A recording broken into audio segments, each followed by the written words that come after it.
I found my husband in our living room with my son's fiancée only a few hours before the wedding. I was about to confront him, but a movement in the hallway stopped me. It was my son, Elijah. His face was a mask of stone. He looked at me and whispered, "Mom, I already know, and it's worse than you think." Hello, everyone. Thank you for being here with me today. Before I start my story, I'd love to know what city you're joining me from. Feel free to share it in the comments. Now, let me immerse you in this story. On the morning of my son's wedding, I woke up at 5 o'clock. I couldn't sleep. I told myself it was just nerves, the kind any mother feels on such an important day. I sat here in this very home office, staring at spreadsheets on my computer screen. I run a small CPA firm from home. Nothing extravagant, but it helped pay for our son Elijah's college and covered the extras that my husband Franklin's salary didn't quite reach. The numbers on the screen were a blur. My mind was somewhere else entirely. Outside, the world was still dark and silent, but I could already picture the scene that would unfold on the patio of our Atlanta, Georgia estate in just a few hours. White chairs arranged in perfect rows on the lawn. I had spent the entire spring tending to the arch that Franklin had built, covering it with the rose bushes I had nurtured since they were tiny buds. I had checked the string lights 3 times myself, making sure not a single bulb was out. Everything had to be perfect. Our son, our Elijah, deserved a perfect day. 25 years of marriage to Franklin, 23 years raising Elijah. I had dedicated my entire life to this family. I had been the steady hand, the planner, the one who remembered dental appointments and birthdays, and made sure the bills were paid on time. Franklin was the charmer, the life of the party, the one everyone loved. I was the foundation he leaned on, and for a long time, that was enough for me. But lately, something had felt off. A silent distance had settled between us. It was in the way he would stop talking when I walked into a room, in the way his phone was always tilted away from me. When I asked if something was wrong, he would simply laugh it off. "Just work, honey," he'd say. "Big promotion on the line." I chose to believe him. What else could I do? You don't toss 25 years of history overboard because of a feeling. The click of the office door brought me back to the present. It was Elijah, standing there in his pajamas, a mug of coffee in his hand. He looked exhausted, with dark circles under his eyes. At his age, he had my practical nature, but his father's handsome features. "Mom, you've been up for hours," he said. "The wedding isn't until 4 o'clock. "I just want everything to be perfect for my boy," I said, attempting a cheerful smile as I closed my laptop. "Your dad is still sleeping. He left early," Elijah said with a strange note in his voice. He walked over and sat on the edge of my desk, suddenly looking much younger. He said something about picking up a gift for Madison's parents, the Ellingtons. I frowned. That was new to me. "Mom," he said, hesitating, "can I ask you something?" I turned my chair to face him. Under the harsh light of my desk lamp, his worry was evident. "What's on your mind, sweetie?" He took a deep breath. "Do you think Madison really loves me?" The question hit me like a punch to the gut. Madison, his fiancée, ambitious, beautiful, a young architect from a wealthy, lifelong family with influence. On the surface, she was everything we had always wanted for Elijah. But I'd had my own doubts. I had seen how her eyes would sometimes drift when Elijah talked about his passions, how she checked her phone during family dinners.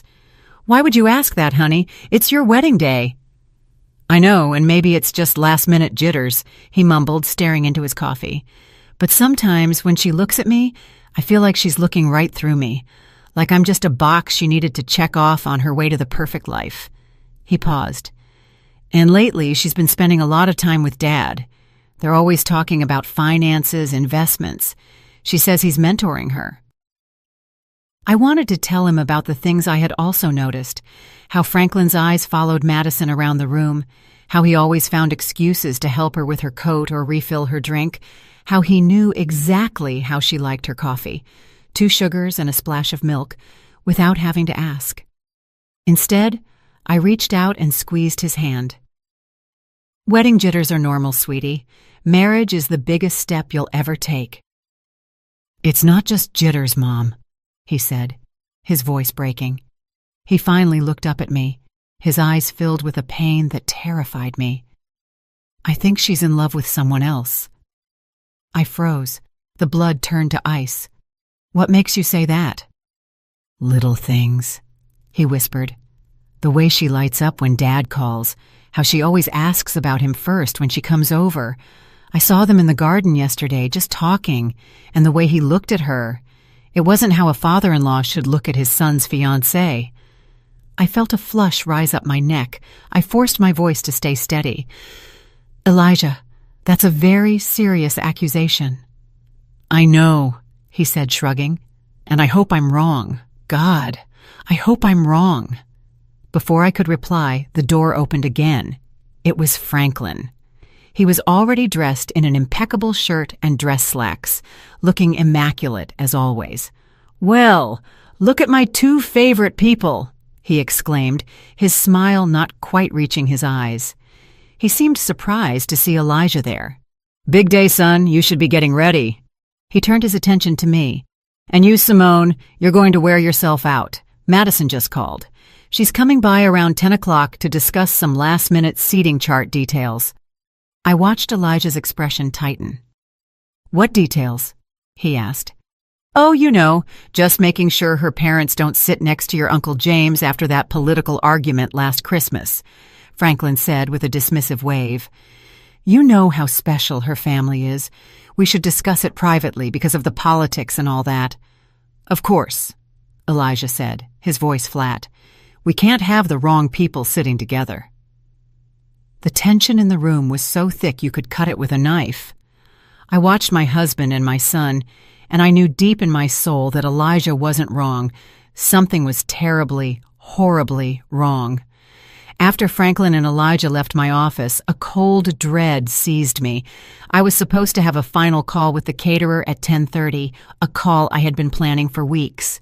I picked up the phone, my hand trembling slightly, and called them. I told them I had a family emergency and needed to reschedule. It was a lie. The truth was, I had cleared my entire morning.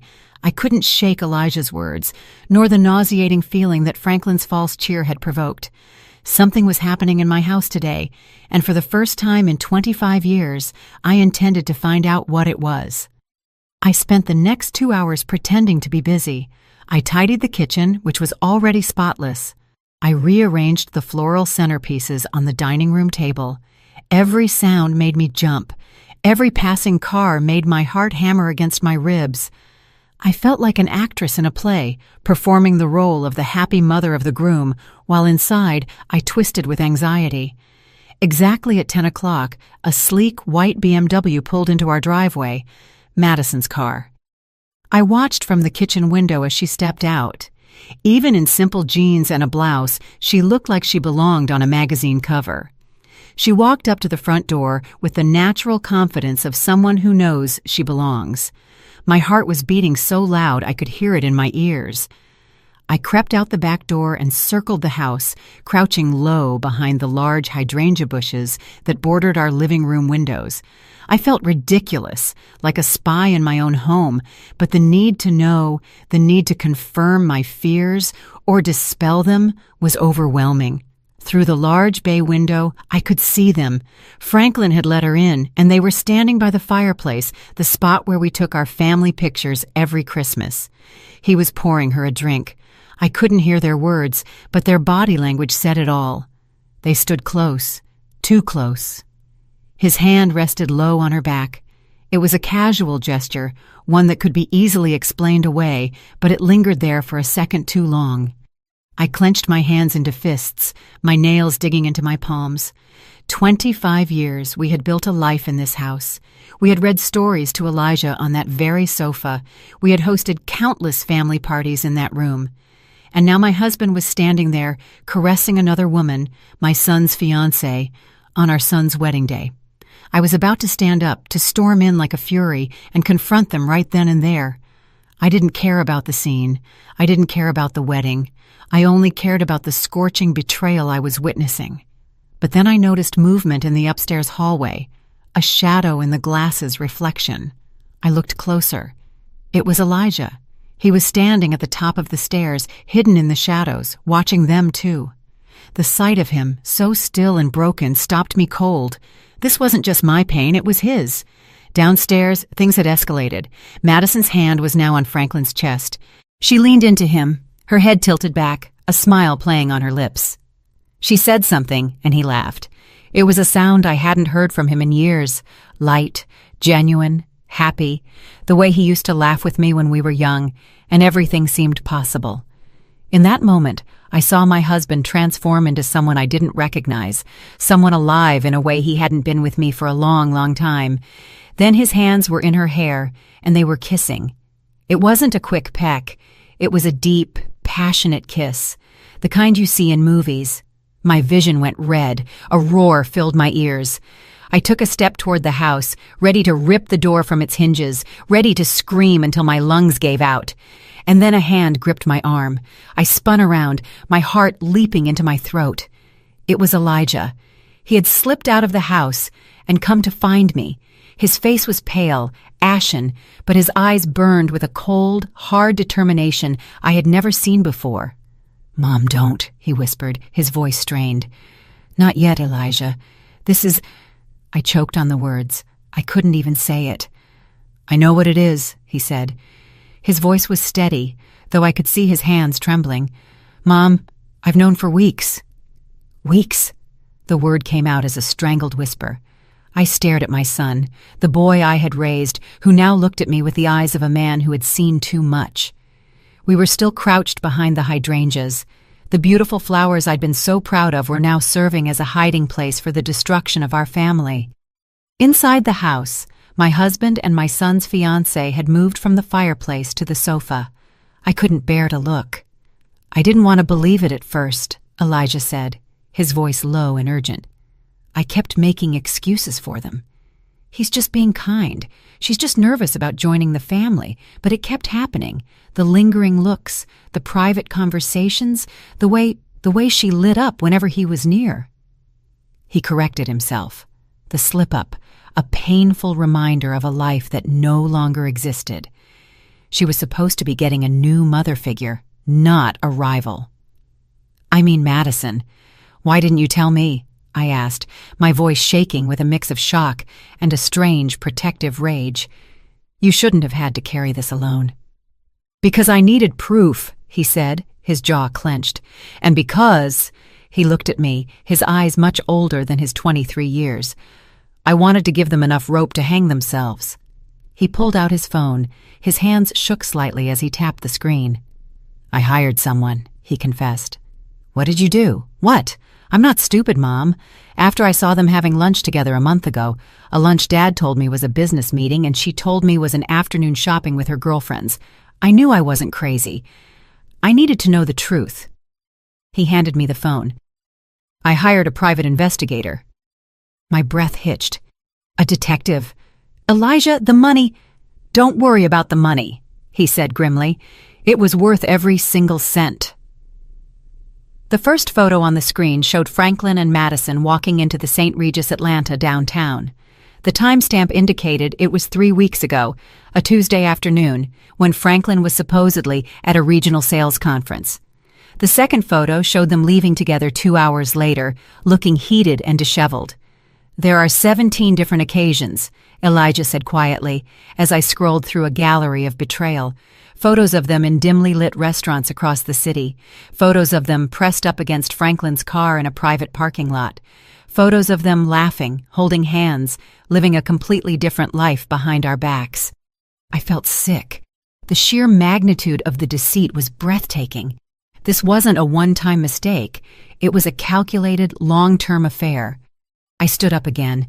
A fresh wave of rage washed over me. "We're stopping this," I said, my voice like steel. "Right now." "No." Elijah's voice was sharp, making me crouch down again. "Mom, trust me. I have a plan." "A plan, Elijah? This is insane. We can't just let the wedding—" "Absolutely we can," he cut in, his voice ringing with an authority I'd never heard from him before. "And we will. Mom, think about it. If we confront them now, what happens? They'll deny it. They'll twist it. Dad will say you're being hysterical, that you're misunderstanding things. Madison will cry and play the victim. They'll turn it all back on us." He was right. I could already hear Franklin's smooth, placating voice.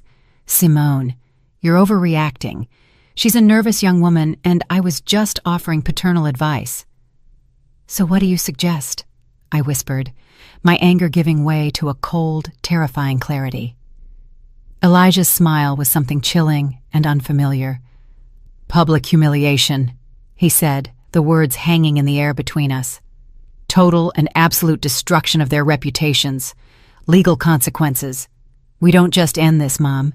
We make sure they can never, ever do this to anyone again." I looked at my son. When had he become so calculating, so ruthless? Then I looked back through the window. I saw my husband, the man I had loved and trusted for a quarter of a century, start to unbutton Madison's blouse on the sofa where we had built our family. And in that moment, I knew the woman I used to be, the understanding, forgiving wife, was gone.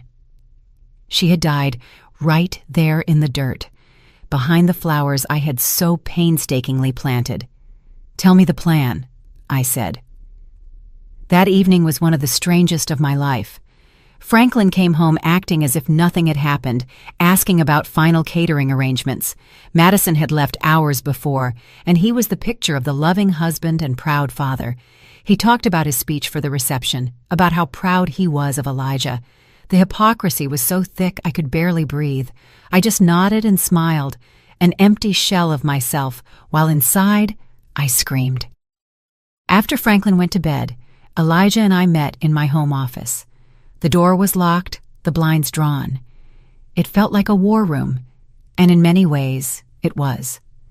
On my desk lay the beginnings of a file of evidence that would make a prosecutor weep with joy. "Tell me about that detective," I said, studying a surveillance photo that turned my stomach. "Her name is Aisha," Elijah said. "Aisha Whitfield." The name hit me like a splash of cold water. Aisha. My sister, Aisha. Elijah nodded. "I didn't know who else to call. I knew she was a cop for 20 years before retiring and starting her own PI agency. I knew she was smart and she'd be discreet." He looked a little sheepish. "I also knew she never really liked Dad." I let out a short, sharp laugh that sounded more like a sob. "My little sister, Aisha." We were close, but I hadn't told her about the growing distance with Franklin. I had been too proud, too ashamed to admit my marriage might be failing. "I'll call her," I said, my voice thick with emotion. Aisha answered on the second ring. "Simone, it's past midnight. Is everything okay?" "No, Aisha, nothing is okay." And then the dam broke. I told her everything. What Elijah suspected, what we had witnessed that morning, the photos. I cried ugly, choked sobs for the first time all day. She listened patiently, her voice calm and firm on the other end of the line. There was no shock or surprise, just a grim acceptance. "I'm not surprised, Simone," she said quietly when I finished. "I've seen the way he looks at that girl. I was hoping I was wrong." "Elijah told me about the photos," I said, wiping my eyes. "What else do you have?" "More than you probably want to know." Her voice turned professional. "I've been tracking their movements for 3 weeks. They meet twice a week like clockwork at the St. Regis Atlanta. He always pays in cash. They eat lunch at fancy restaurants he'd never take you to. Last week he took her to Cartier." I felt that flush of rage again. Our money. The money I managed so carefully. The money that was supposed to be for our retirement, for our future. "And Simone," Aisha's voice was soft, "there's more now. Something bigger. I've been digging into Franklin's financials, trying to figure out where all this cash for the hotel rooms and gifts is coming from. He's been sloppy." "What did you find?" I asked, dreading the answer. There was a long pause on the line. "It's not just Madison," she said, voice heavy. "It's not the first time. I found a series of regular monthly payments going back 15 years, always to the same person, a woman named Nicole Jenkins." The name meant nothing to me. "Who is she?" I did some digging. She was a junior associate at his old firm when Elijah was a child. She left abruptly about 15 years ago. The payments started a few months after she left. Aisha took a deep breath. Simone. She has a daughter, a 15-year-old girl named Zoe. I ran a background check. The father isn't listed on the birth certificate, but I'd bet my license that Franklin is her father. The phone felt heavy in my hand. I couldn't breathe. A daughter, an entire other child. 15 years of lies, 15 years of a double life. The secret trips, the inexplicable expenses, the emotional distance. It all clicked into horrible clarity. I have to know for sure, Aisha, I whispered. I know, she said. I'll handle it. But Simone, you have to be prepared. When this drops, it's going to be a nuclear bomb. I know, I said, my voice cold and hard. That's exactly what we're counting on. The 24 hours leading up to the wedding were a blur of calculated deception. I moved through the preparations like a ghost, my body on autopilot while my mind raced. I smiled at relatives. I approved the final table settings with the wedding planner. I even helped Franklin with his tie, my fingers brushing the silk fabric as I imagined tightening it around his neck. Every interaction was a performance, every polite word a lie. Aisha worked quickly. She was a professional, and this was now personal. She told me she had a contact at a private lab. It's risky, Simone, but if we can get a clean DNA sample from Franklin, we can get a non-legal preliminary comparison to a sample from the girl. That night, after Franklin fell asleep, snoring softly beside me in the bed we had shared for a quarter century, I crept out of the room. My heart pounded with every creak of the floorboard. I went to the bathroom and took his toothbrush from its holder. My hand shook so badly I almost dropped it. It felt like the ultimate violation. But what was this compared to the violations he had committed against me, against our family? I carefully tucked it into a plastic bag and left it in the mailbox for Aisha to collect before dawn. The next day, as the house buzzed with the chaotic energy of florists and photographers, Aisha called. "I've got more on the money," she said, her voice grim. "It's worse than we thought." We met in my car, parked on the street, away from the house, the only place I felt safe to talk.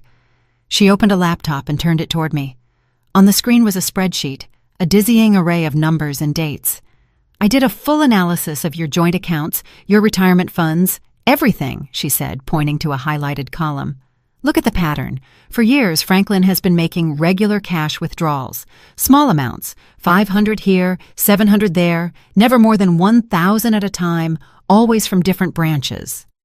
"I thought it was for his hobby," I said, stunned. "He always told me he was investing in rare coins, something that required cash transactions." Another lie. "His hobby was named Madison," Aisha said dryly. "The cash for the hotel rooms, the expensive dinners, the gifts, that Cartier necklace. He paid for half of it in cash, but that's not the worst part." She clicked another tab. "He's been taking loans out against your pension plan." I stared at the screen. There it was in black and white. A series of loans taken out against the retirement account I had so diligently contributed to from my small business. The account that was supposed to be our safety net, our security for old age. He had drained almost $60,000 in the last 18 months. "How?" I whispered. "He would have needed my signature." "He forged it," Aisha said quietly. "I compared the signature on the loan documents to your signature on your tax returns. It's a good forgery, but it's not yours." A wave of nausea hit me.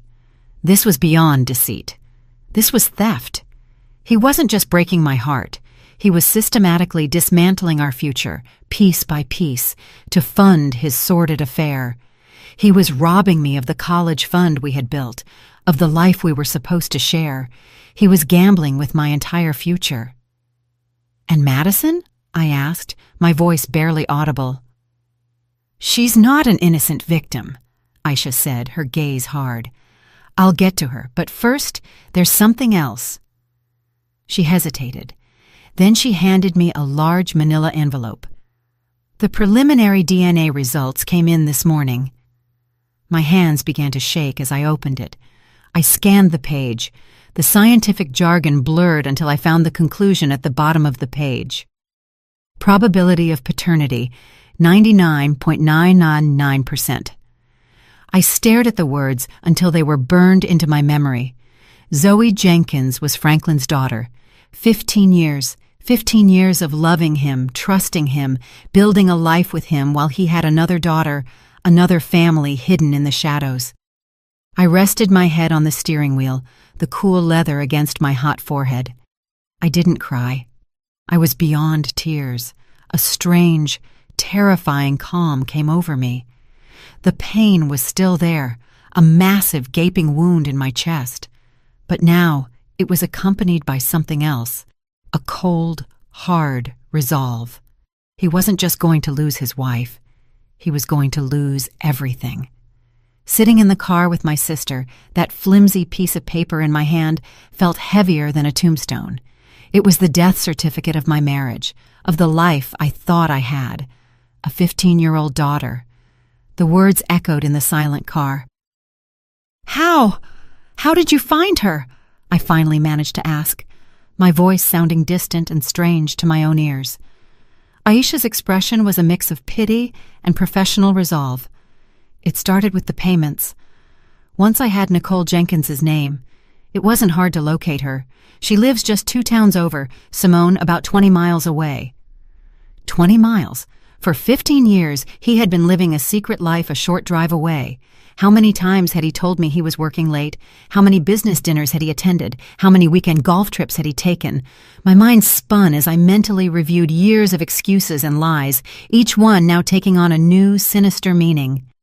I swung by the house yesterday morning, Aisha continued, her voice soft. I posed as a market researcher. Nicole opened the door, and behind her I saw the girl, Zoe. Simone, she's the spitting image of him. The same dark, intelligent eyes that first drew me to him all those years ago. The same smile. She's unmistakable. I imagined it. An innocent teenager in all this, who looked just like my husband. A sister my son never knew he had. The thought was so surreal, so monstrous, that I couldn't fully process it. My family wasn't just broken, it was a fraud. A carefully constructed lie that I had unknowingly helped maintain for more than half my life. Does the mother, Nicole, know about me? About Elijah? I asked. I can't say for sure, Aisha admitted.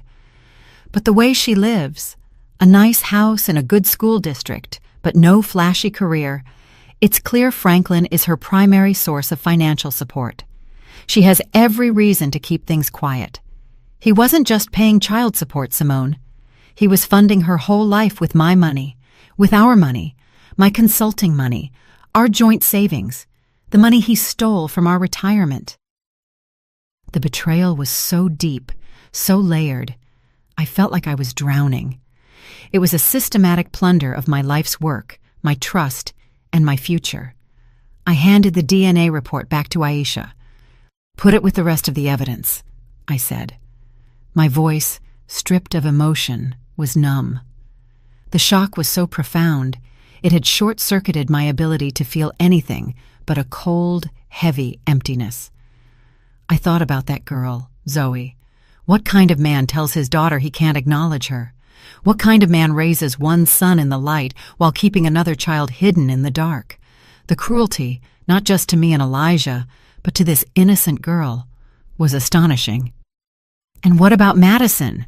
I asked, needing to shift my focus, to latch onto a target for the anger that was starting to melt the ice in my veins. You said there was more on her. Aisha nodded, her expression hardening again. Right, Madison. Let's talk about the fiancée. She turned the laptop back to me and opened a new file. She's not just sleeping with your husband. She's been embezzling funds from her law firm. The words took a moment to register. She's a junior partner at a prestigious downtown firm, Aisha explained, displaying documents that looked like internal financial reports. She's been inflating expense reports, creating fake invoices for non-existent consultants, and siphoning the money into a private bank account. They aren't large amounts each time, but it's steady. In the last year, she's stolen over $200,000. I gasped. $200,000?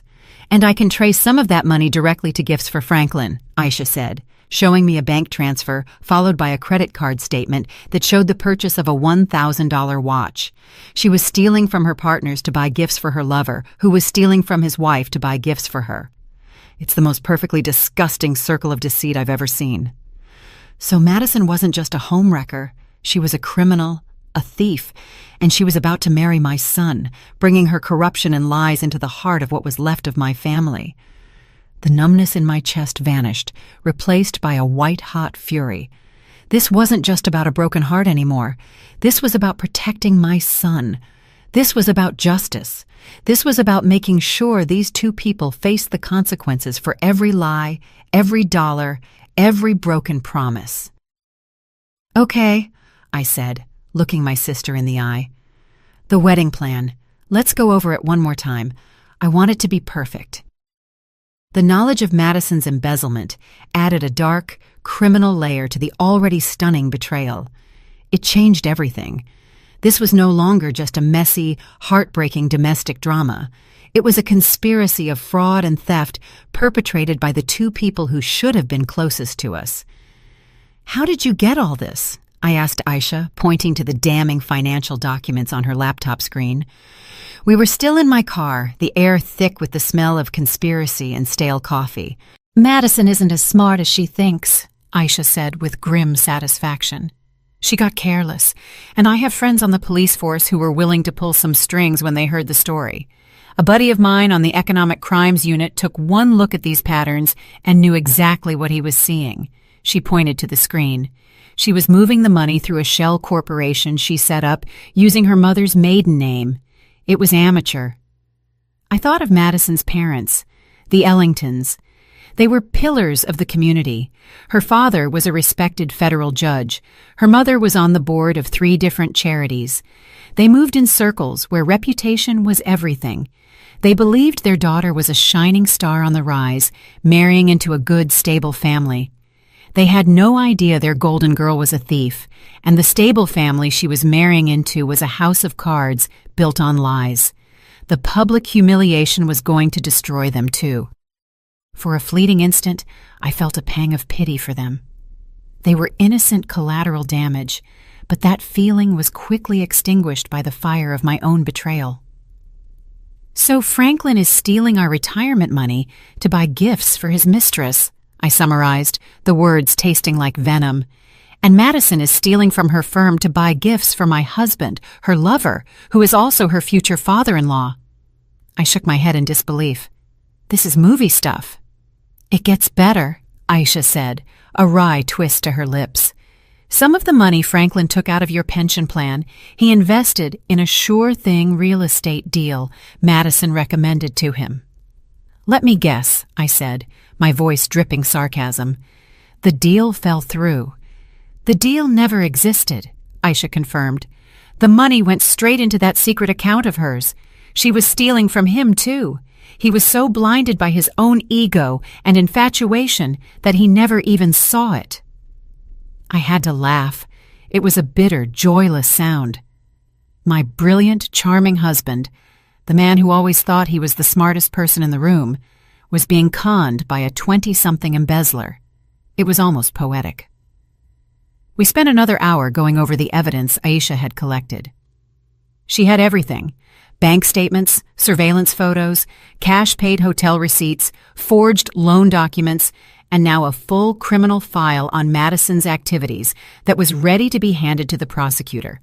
And, of course, the DNA report, the irrefutable proof that cemented 15 years of deceit. I looked at the file, the neat tabs and organized pages that represented the complete demolition of my life. 25 years of marriage reduced to a stack of incriminating documents on the passenger seat of my car. Suddenly, a wave of exhaustion washed over me, so deep it felt like a physical weight pressing on my chest.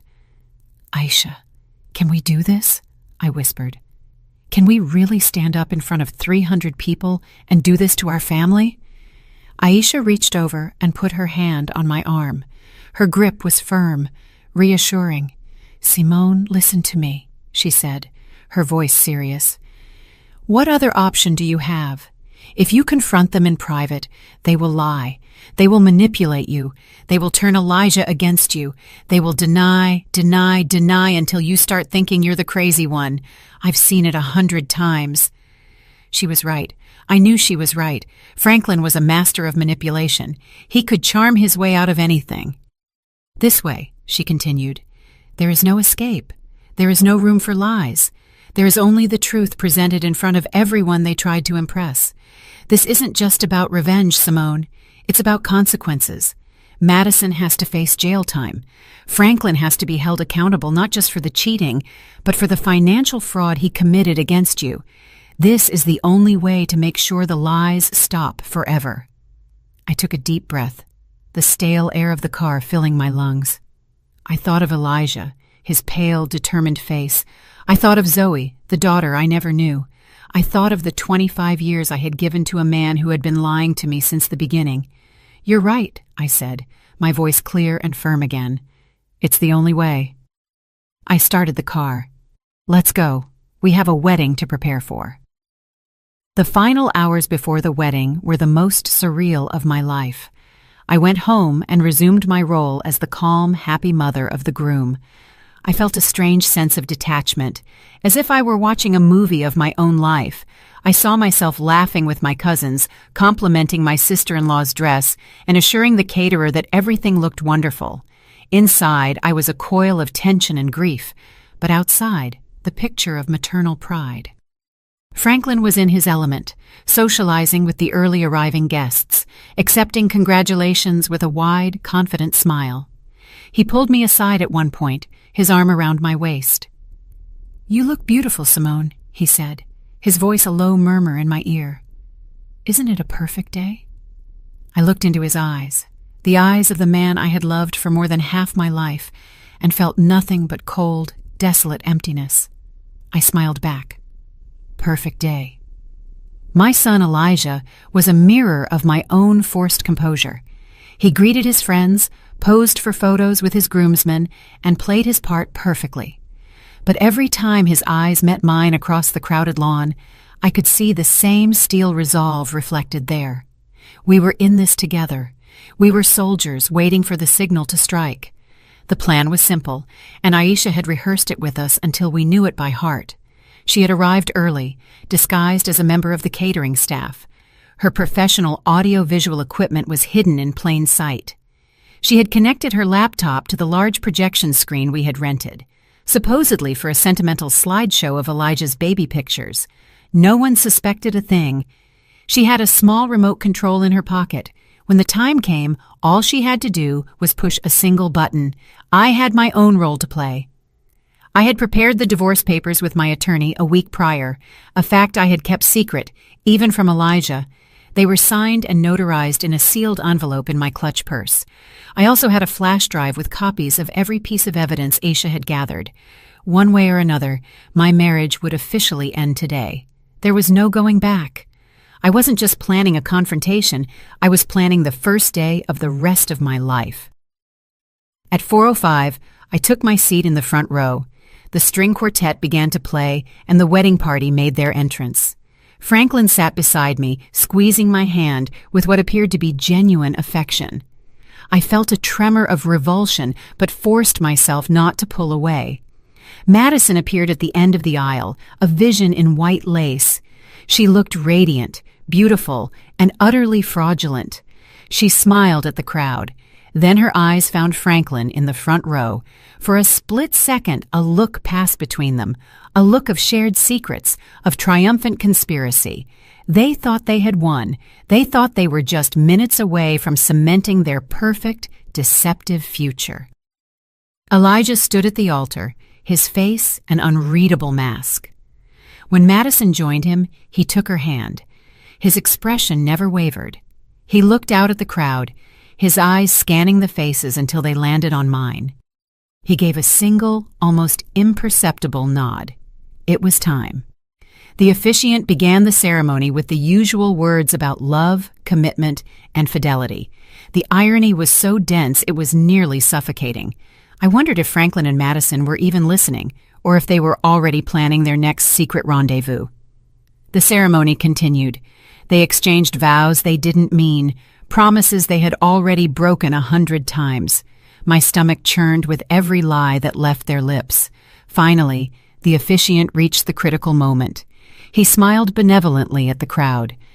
"If anyone here has any reason why these two should not be joined in holy matrimony, speak now or forever hold your peace."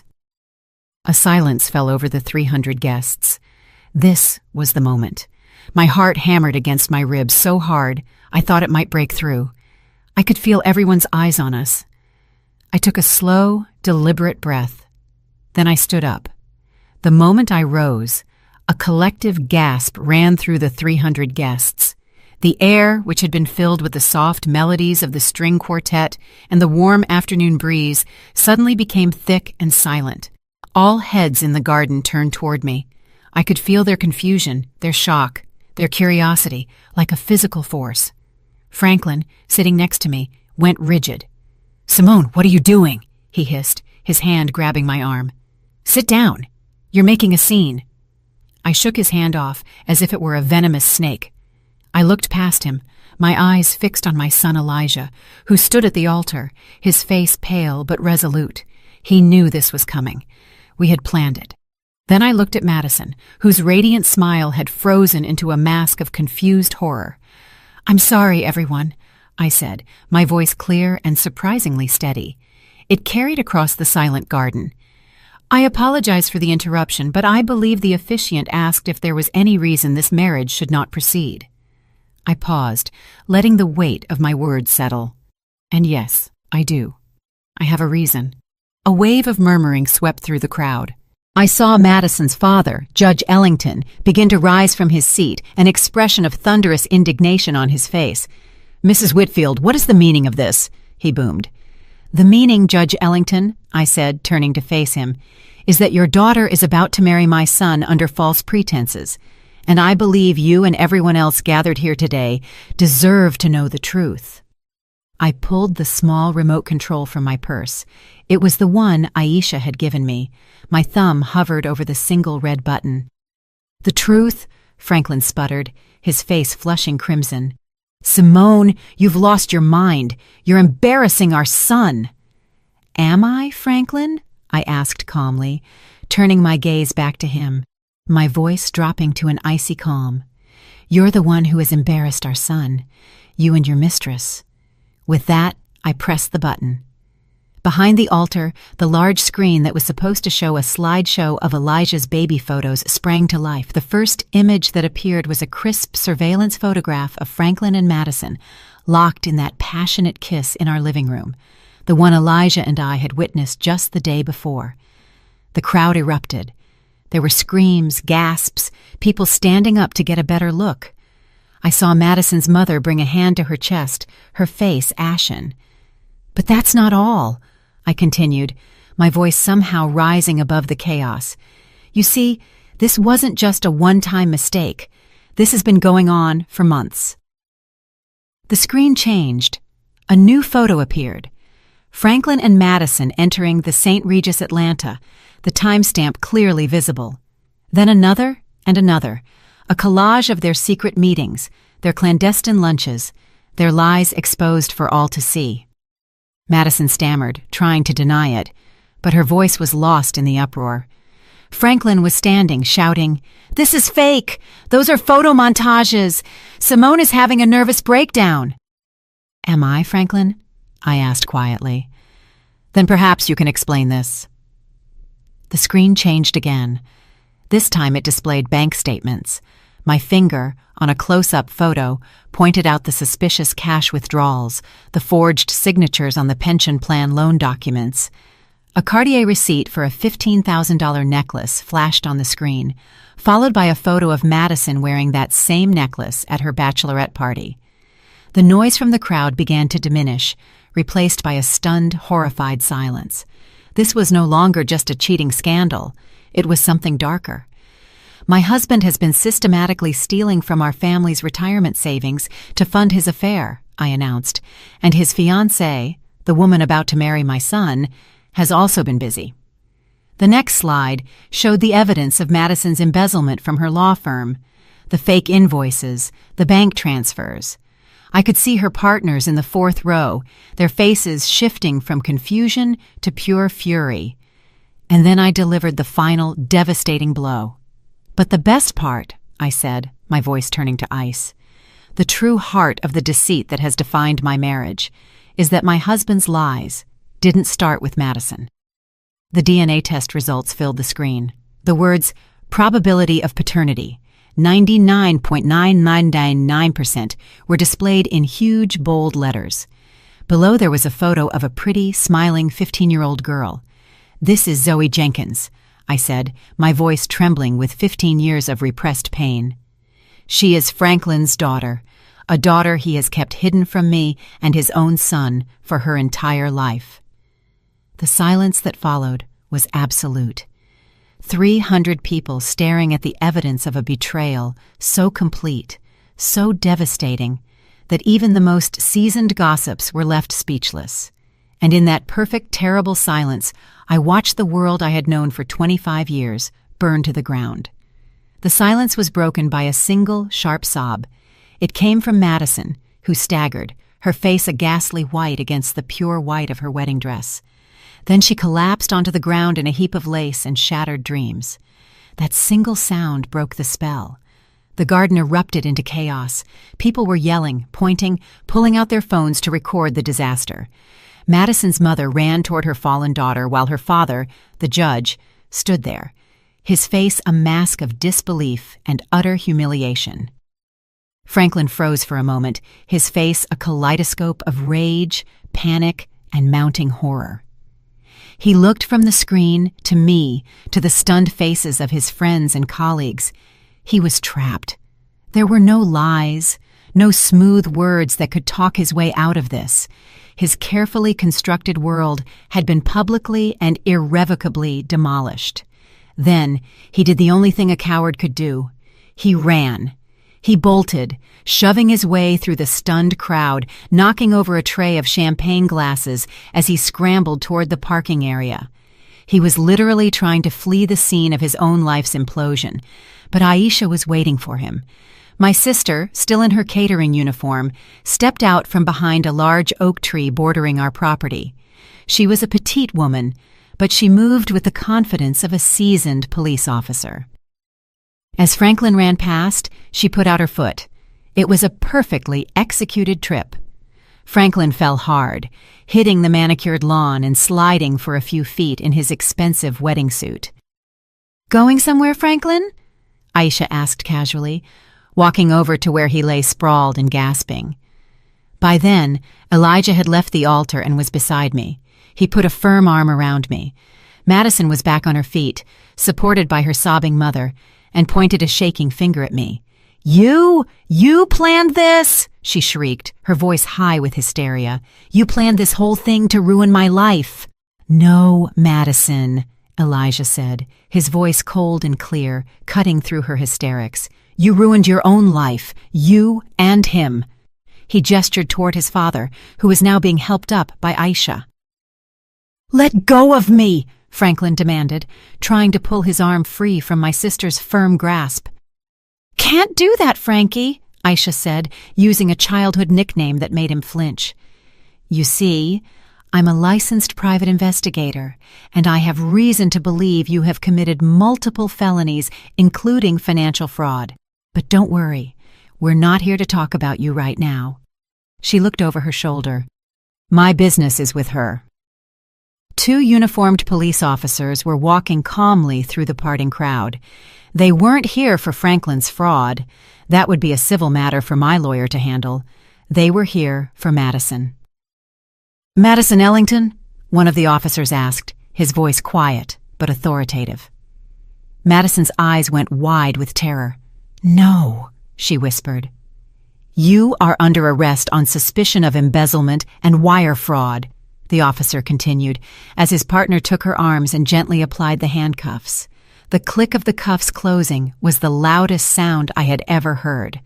I saw Madison's face crumble as the realization hit her that this was not just public humiliation. This was not just a canceled wedding. This was real. There were going to be real, legal consequences. Her life, as she knew it, was over. As the police led a sobbing Madison away, her parents watched in stunned horror. The photographers who had been hired to capture a fairy tale were now capturing the fall of a prominent family, their flashes popping relentlessly. The crowd began to disperse. Some left quickly, not wanting to be a part of the disaster. Others lingered, whispering in shocked huddles, their phones still held high, recording everything. In the midst of the chaos, I finally felt my strength leave me. Elijah held me. "It's over, Mom," he whispered. "It's finally over." I looked around at the ruins of the perfect day I had planned. It was a mess. It was a nightmare. But for the first time in months, I felt like I could finally breathe. If you're still listening, would you do me a huge favor and hit the like button on this video and comment the number 1 below? It lets me know you've supported me and tells me you're here with me on this journey. Your support is a huge encouragement to me. Please comment the number 1 and let me tell you what happened next. The 3 hours that followed the explosion were a blur of flashing blue lights, hushed conversations, and the slow, painful process of dismantling a wedding that never was. The police took our statements. Madison was driven away in a patrol car, her beautiful wedding dress looking absurd and tragic in the harsh glare of the setting sun. Franklin, after being questioned and released, simply disappeared. He got into his car and drove away without a word to me or his son. "And you?" Elijah asked, a flicker of the old warmth returning to his eyes. "I don't know yet," I answered honestly. "I think I'm just numb." The next few weeks were a painful, messy ordeal. The story, as expected, became a local media sensation. Scandal on wedding day, fiancé arrested at altar, groom's father implicated in decades of deceit. Our names and faces were everywhere. I stopped answering the phone. I stopped leaving the house unless absolutely necessary. My small CPA firm suffered. Some longtime clients quietly took their business elsewhere, uncomfortable with the notoriety. The day after the wedding, I did exactly what I had planned. I walked into my lawyer's office, my purse containing the signed divorce papers and the flash drive of evidence, and I filed. With the mountain of proof we had, Franklin didn't even try to fight. The legal process was swift and brutal. In the settlement, I got the house and a significant portion of his remaining assets as compensation for the fraud he had committed against our retirement funds. It wasn't a victory. It was restitution. Madison, facing overwhelming evidence, took a plea deal. She was sentenced to 2 years in a low-security prison and ordered to pay back every last cent she had stolen.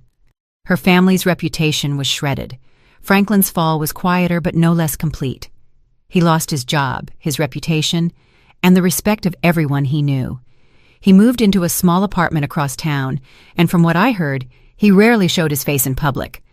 But the most complicated part of the aftermath was Zoe. 2 weeks after the wedding, I received a letter. It was from Nicole Jenkins, Zoe's mother. It was short and to the point. She apologized for the pain her past relationship with Franklin had caused and said her daughter Zoe had learned the truth from the news and wanted to meet Elijah and me. I sat with that letter for 3 days. What was I supposed to do? This girl was the living embodiment of my husband's biggest betrayal, but she was also an innocent.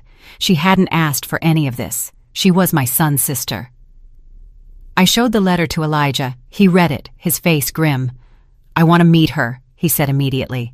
"She's my sister, Mom. She deserves to know her family, or what's left of it." So I made the call. We agreed to meet at a neutral location, a quiet coffee shop in a town halfway between ours. I was terrified. As we waited for them to arrive, I twisted the napkin in my hands until it was a frayed mess. Then they walked in. Nicole was an ordinary, tired-looking woman who seemed to carry the weight of her secrets in the slump of her shoulders. And behind her was Zoe. The moment I saw her, my breath caught. Aisha was right. She had Franklin's eyes, the same dark, intelligent eyes that had made me fall for him all those years ago. She looked scared and uncertain, clutching a book to her chest like a shield. And in that moment, looking at this innocent girl who was a victim in all of this, I knew my anger was not with her. It was with him, always him. That first meeting with Zoe was awkward. Words felt clumsy and inadequate. Elijah, bless his heart, did most of the talking. He asked her about high school, about the book she was holding, about her life. He didn't ask about Franklin. He simply treated her like a person, like a sister he was meeting for the first time. I, for the most part, just watched, trying to reconcile the image of this shy, sweet girl with the monumental lie she represented. Slowly, tentatively, we began to build something new. We met again for coffee, then lunch. Elijah and Zoe started texting, discovering a shared love for old movies and spicy food. I found myself looking forward to seeing her, hearing about her life. She was bright, funny, and kind. She was an innocent soul caught in the wreckage caused by our parents. A year passed. Life settled into a new, unfamiliar rhythm. The divorce was finalized. The media storm subsided, replaced by newer, fresher scandals. I poured my energy into rebuilding my business, and slowly my clients started to come back. I sold the large family home with its yard full of ghosts and bought a smaller, more manageable townhome for myself. It was quiet, peaceful, and it was mine. Elijah, after months of therapy to work through the trauma of the betrayal, was thriving.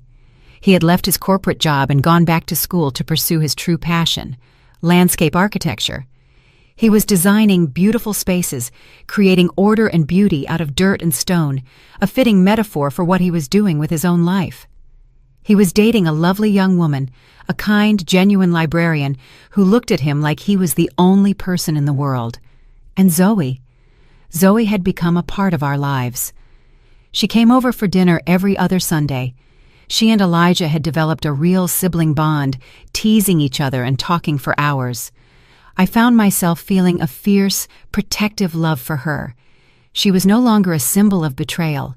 She was just Zoe, my son's sister, and in a strange way, a part of my family. One evening, about a year after the wedding that wasn't, I was sitting in the living room of my new home when the doorbell rang. It was Franklin. I hadn't seen or spoken to him since the day he fled our ruined reception. He looked diminished, older, grayer, the confident arrogance gone, replaced by a deep weariness. He asked if he could come in. I hesitated. Then I stood aside. He told me he was in therapy. He said he was trying to understand